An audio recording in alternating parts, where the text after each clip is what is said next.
It'll be 1 to go this time by. Coming to the green, buddy, coming to the green. Let's go get him. Go, go, go, go, go, go, go. Get your motor running. Head out on the highway. One who is here, obviously, and the other one is not with us today. The first one is Mark Martin from 1988 to 1997, and then Tony Stewart, who is here with us from 1998 to 2007. Very quickly, of course, everybody knows that Mark is not here this weekend, but just to give you a few facts, Mark Martin was undoubtedly the man to beat here at Watkins Glen International from 1988 through 1997. During that 10-year span, Martin scored an incredible 9 top 5 finishes, and not only had 3 consecutive wins from 1993 to 1995, but all of them came from the pole position. Now, because he was unable to accept the award here in person, he has recorded a very special message that will be broadcast over Sprint Vision right before the pre-race ceremony, or right during the pre-race ceremony of Sunday Centurion Boats here at the Glen. And there will be a quote in the release for you to use if you'd like. And, of course, our other driver from 1998 to 2007, Tony Stewart, having one of the most dominating 10-year runs of all time here at Watkins Glen, scoring 4 wins over 6 years and capturing a total of 8 top 10 finishes. And Craig Russ, the president of Watkins Glen International, will explain a little bit more about the process in naming the legends of the Glen. Craig? Thanks, Paz. Earlier this winter, we got together when we were deciding how to celebrate our 60th anniversary here at the Glen, and we came up with the concept to reintroduce the legends of the Glen. And with all the great drivers that have come through here in all the forms of motorsports, we decided to break it down into drivers of the decade. We formed a committee that had myself, media members, our historian, and a few people, and we sat down and went through the numbers of drivers for each decade to come up with the finalists. And I must say, when we got to 96 through 2007, it really was a no-brainer to have and award this to Tony Stewart with his dominance here, especially in recent years during our NASCAR race. I also think it goes and shows the quality and how good these guys really are, because we compared them to everybody that's come through here. So, Tony, on behalf of Watkins Glen, congratulations on being named Drivers of the Decade. Thank you. I greatly appreciate this. This is it's an extremely huge honor. When you look at the other drivers on the list and see the names of Jackie Stewart and Mark Donohue and Mark Martin, it's just a huge honor to be in this category. And this is a place that every year we always, obviously, because of our record, we always look forward to coming here and competing here. And it's a track that I've had a chance to run a DP car also here now, and it doesn't matter what kind of car it's in. We've run the Nationwide Series here, the Cup Series, obviously, and the Daytona Prototypes and the Grand Am Series. And this is a track that I don't think it doesn't matter what kind of car you come here and race in. This is one of those tracks that you just have fun at. So just almost speechless, really. I mean, this is truly a huge, huge honor to be in that group, and I appreciate that. Open up questions on the floor, and we do have wireless microphones to get to your questions. So please raise your hand, and we'll get the wireless over to you. Right here in the middle.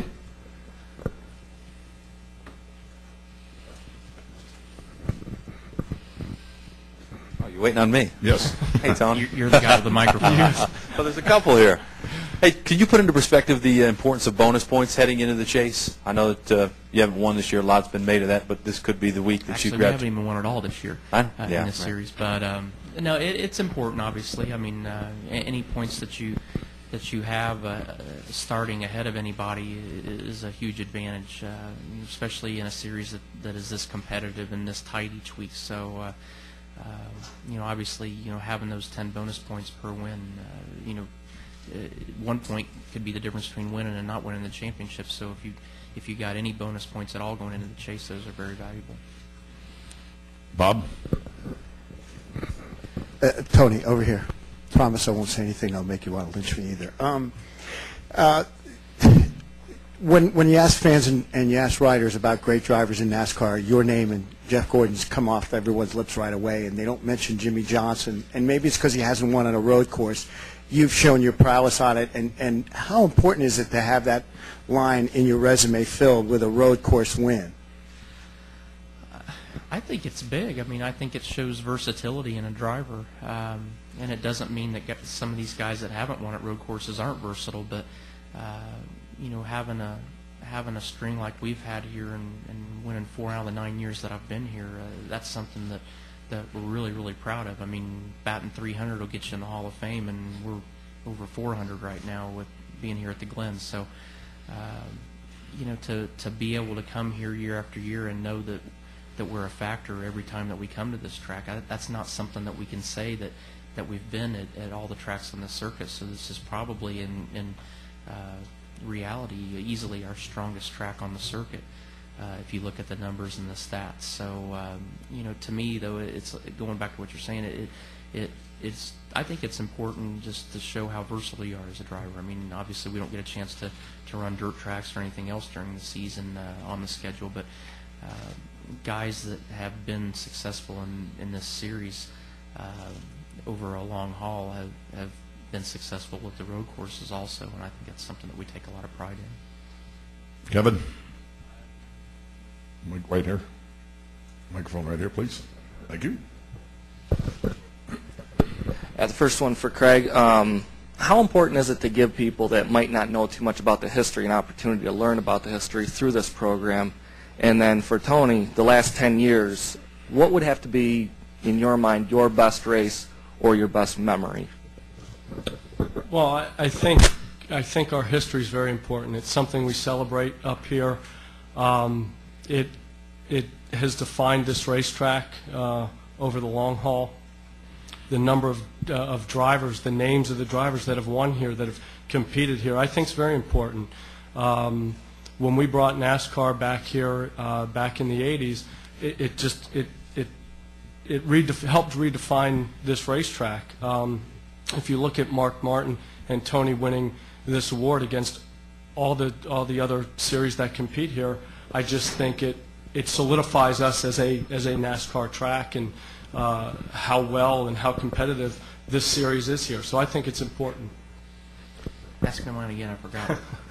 The best memory or the best Best memory?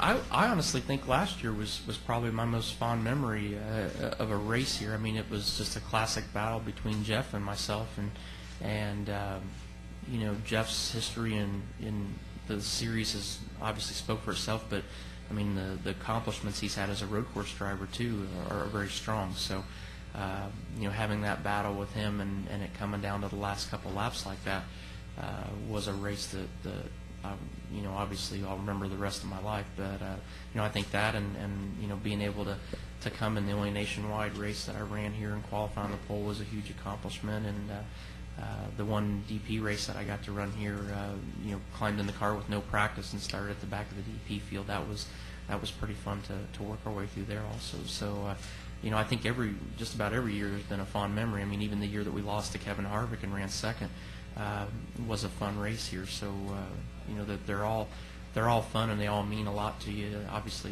the wins mean a little more though. All right over here. Jeff Clark from NASCAR Scene. Tony, can you give us an update on how things are going, arranging stuff for next year, and are you any closer to naming a driver for your team? We are getting closer. Hopefully we'll have something within the next week or two.